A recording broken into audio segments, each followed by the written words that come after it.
Minimalists.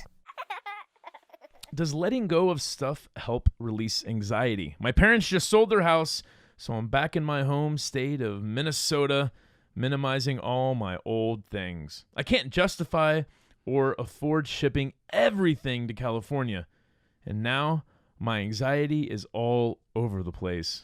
Well, here's the thing. My short answer, and then we can unpack this a little bit. Our material possessions are a physical manifestation of our inner state. Amen. And so if there's too much stuff outside, then there's too much going on inside. Get your appendix taken out. That's exactly what I'm saying here.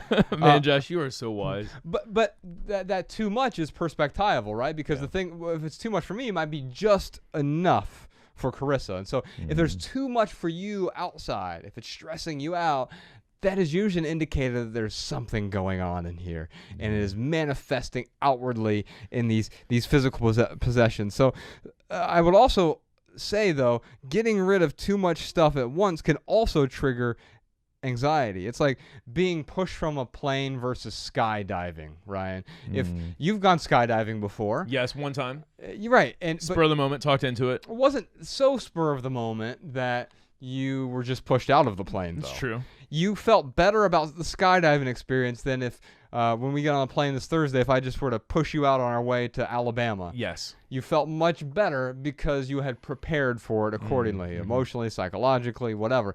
It can still be terrifying, but not nearly as terrifying as if you weren't prepared for it. Even if I pushed you out of the plane on the way to Alabama with a parachute, you're still going to be like, what is going on? This is terrifying.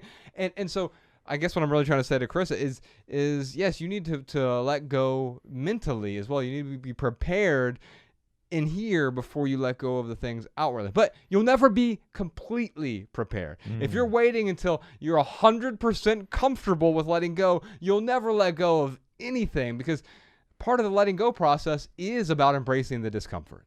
Carissa, here's what I'd say. The more we detach from things that don't add value to our lives, the calmer, the freer, and the lighter we feel. I mean, I can't even tell you, man, when just going through that packing party, I didn't even get rid of everything. I just packed it all up. Right. And I already felt much lighter, like sitting in a room and getting out my laptop. That's one of the first things I unpacked. And of course, then I got to unpack the internet. And I'm sitting there working on the coffee table, and there's no TV in front of me.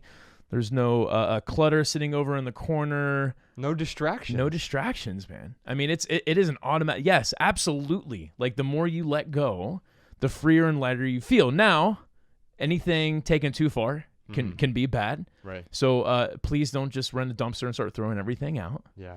But when you let things, that's what I'll say, is when you let things go deliberately, yes, the freer and lighter that you feel. Yeah, because you can do it in a way that is not intentional. You can, and that could be a huge mistake. Yeah, and it can produce way more anxiety. Now, there's some people who get that to the other side. I mean, I think of the couple who came up to us in Philadelphia and said their house burned down and I had a dumpster fire because they were letting go of too much stuff. Right. They didn't plan, but then they overnight became like extreme minimalists because they didn't own anything anymore.